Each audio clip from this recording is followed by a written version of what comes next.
Hey, Liron here. Let me ask you a question. What matters more, the shape that I'm about to paint here or what's inside of the shape? The specific accurate color that I'm going to put in here and then maybe shift the value if necessary for that shape, or what matters most is the shape itself. Let me explain what I mean. I find that in watercolor painting, the most important thing is actually not necessarily what you put in whatever shape you're painting, but rather the shape itself and what it looks like. So for example, right now I can kind of create this almost like a box little shape right around here, right? So we have some kind of a box here, a boxy surface. Maybe there's another box right next to it.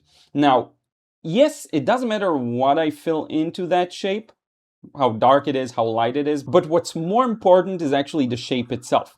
And for example, if I would want to have some kind of a soft feel, it's very important that I soften the edge, right? And that affects the shape itself, not its content. Does that make sense? So the thing that makes a lot of you mess up your first wash especially, but also your following washes, is you have this scene, right, that you want to paint. I'm going to make this really tiny experiment here. And what's more important than, again, the different components inside it is more of the shape itself that you paint. That's the thing that matters more. So where am I going to put the paint?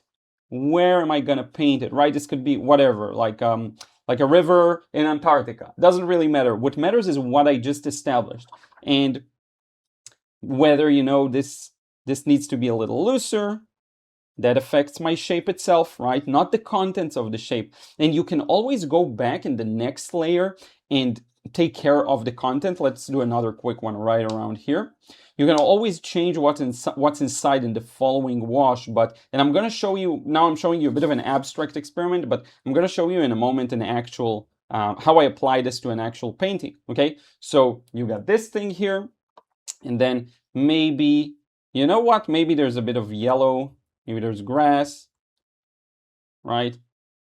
So, like so, maybe then there's a bit of a peachy thing here or a gray element, whatever it is, right? But what's more important is the shape itself. And to control the shape, you only need to understand one thing, and that is water to paint ratio. So let me show you what I mean. I need to be aware of the fact that right now this shape is drying. And for example, this shape is already very dry. So if I want to manipulate that edge, I need to act accordingly with a very ever so slightly damp brush. I can't come back here with a super wet brush and reawaken it and make backgrounds and cauliflowers that I'm not interested in.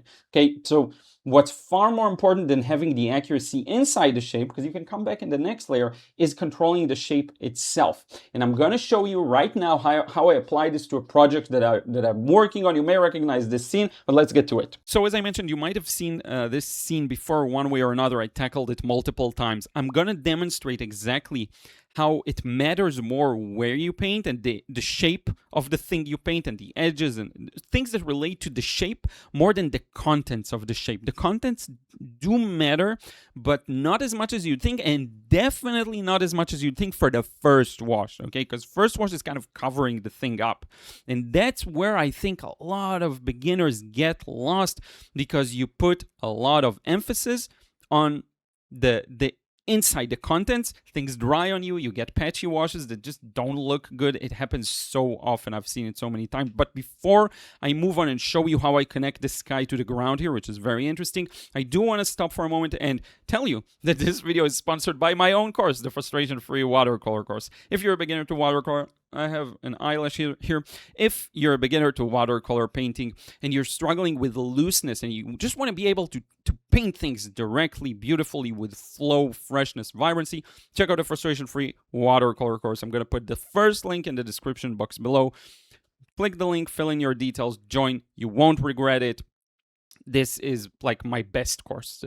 To this day, I still get every single week an email that says, thank you so much. Gosh, this lesson helped me. That lesson helped me. Just join if you still haven't. You won't regret it. Okay. So I'm going from coolness to slight warmth here on the sky, and look how much I'm manipulating the shape itself with the water sprayer. The most important thing here is where you're painting, because another important thing is not only what you paint, but what you leave out.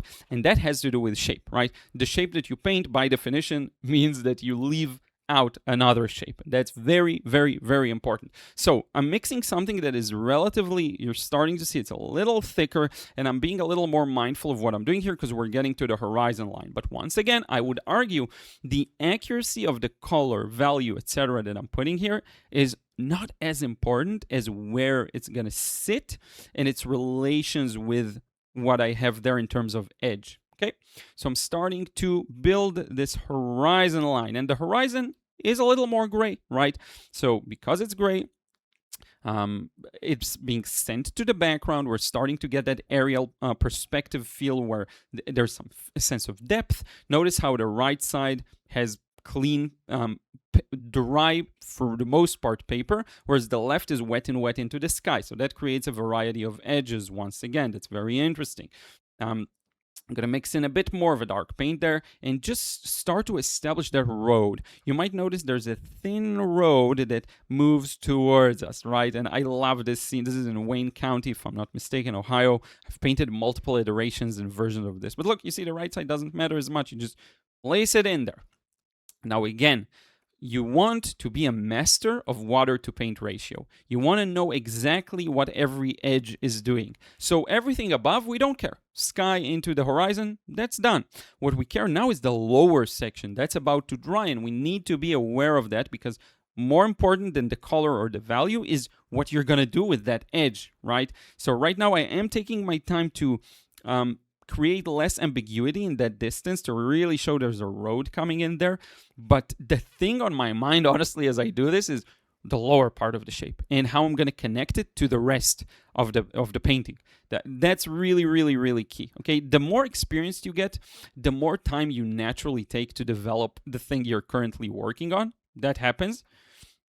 But the awareness that always carries the painting process is, how am I going to successfully create a shape that just looks good and has flow? So far, so good, right? We have nice flow, and we also have a variety of edges, you'll notice, right? You have some areas of the horizon that are a little more broken up, some areas that are a little more sharp, but it's still nuanced. But very important is how we get out of that onto the foreground. And what we have here is beautiful fields, a beautiful landscape. We do have the car element and the parking lot in the foreground. We'll get to that. But for now, you see where I place paint is far more important. You could actually paint this black and white, and that's the proof. Just paint it black and white, drop all the colors, and you'll see the placement means more. And if you can focus on just seeing the overall shape and kind of set in the background what's in it, because I know that's what's taking a lot of your mental capacity and stamina. It's just so difficult to constantly think, okay, what color is this? What value is this? If you paint it black and white, it will still look good. And that proves to you that the color, while helping and adding more expression, isn't a must, okay? And I would take it farther and say the value isn't a must, because you can paint this entire wash in a flat value and you will still be able to communicate a big part of the idea, okay? But the shape is undeniable. Get the shape wrong and it's all just not gonna work, okay? Now you'll notice that right next to where the car is gonna be, I did leave a hard edge, right? And here on the right side, I'm opening up that edge with a bit of a damp brush, because what I want to do is achieve this beautiful sense of glow on that asphalt of the parking lot. And I want to connect it with the grass and patches of fields in the distance.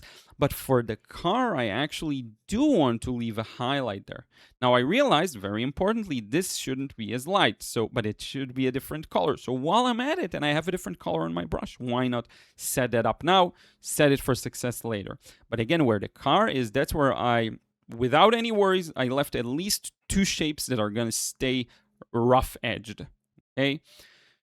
Parking lot, very important. First water, then paint to the sides to close in on the light. And this is exactly what produces the sense of light. And if you look at my entire scene right now, even though you can say I put in some work into the colors and the values, first off, they're very flat right now, okay? There isn't a lot of variance necessarily here. It's actually quite a narrow range, going from paper white all the way to maybe a 4 out of 10 at darkest, maybe a 5 in some small areas, right?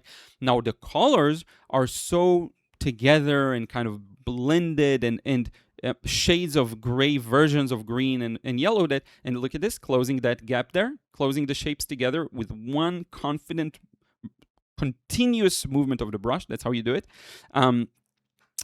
The colors are quite narrow too. I know you see a variety, but remember, you're seeing things in the context. What I mean by that is, whatever I give you, that's your reference point. So yes, you see yellows, you see greens, you see reds, but if I were to drop like a very bright red or bright blue, suddenly it'll make everything on paper look gray. Okay, everything is contextual. That's why a lot of people fall into optical illusions. You're seeing a scene that has a variety of values and colors, but you tend to exaggerate things. Why? Because you're feeding off of the context you're seeing, nothing else. We're not machines, we're not perfect, we're very prone to visual biases, so that's why it happens. Now the car, okay, it is the coolest probably element here in the scene aside from the sky.